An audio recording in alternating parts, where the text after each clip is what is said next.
In the beginning, before there was light or sound, there was only God, eternal, powerful, and full of love.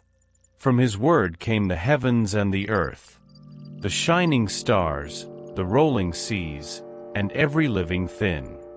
Scanned in the heart of His creation, God planted a garden, a paradise called Eden. Rivers sparkled like glass, flowers filled the air with fragrance, and every tree bore fruit of beauty and delight. Teed up from the dust of the earth, God formed a man and breathed into him the breath of life. The man opened his eyes and became a living soul. His name was Adam.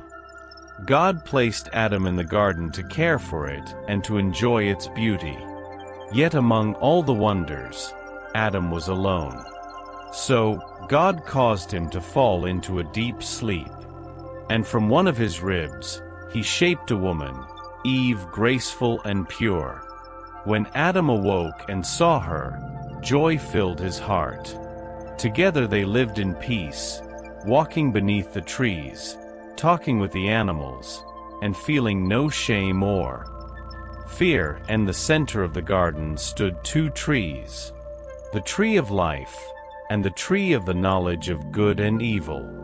And God said, "You may eat from any tree in the garden, but not from the tree of the knowledge of good and evil. For when you eat of it, you will surely die." Time passed in peace. But one day, a serpent, cunning and smooth, slipped quietly into the garden. It spoke to Eve with a whisper. "Did God really say you must not eat from any tree?" Eve answered, "We may eat from every tree except the one in the middle. If we eat it, or even touch it, we will die." The serpent smiled and said, "You will not die. God knows that when you eat it, your eyes will be opened, and you will be like Him, knowing good and evil." Eve looked at the fruit. It was beautiful, glowing softly in the sunlight. She reached out, took it, and ate. Then she gave some to Adam, and he too ate. In that moment, their eyes were opened, and for the first time, they felt shame. They saw that they were naked, and quickly covered themselves with leaves. Then they heard the sound of the Lord God walking in the garden in the cool of the day. Afraid, they hid among the trees. God called, "Adam, where are you?" Adam answered, trembling, "I heard you in the garden, and I was afraid, because I was naked, so I hid."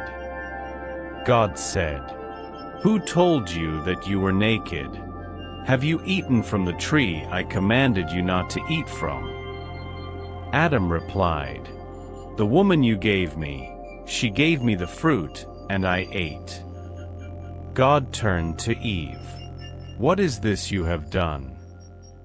Eve whispered, "The serpent deceived me, and I ate." So God said to the serpent, "Because you have done this, you are cursed. You will crawl on your belly and eat dust all the days of your life." To Eve He said, "I will greatly increase your sorrow and pain in childbirth. Your desire will be for your husband, and he will rule over you." And to Adam, "Because you listened to your wife and ate from the tree, the ground is cursed because of you. By the sweat of your brow, you will eat until you return to the dust from which you were made." Then God made garments of skin to clothe Adam and Eve. He sent them out from the garden, away from the paradise He had prepared.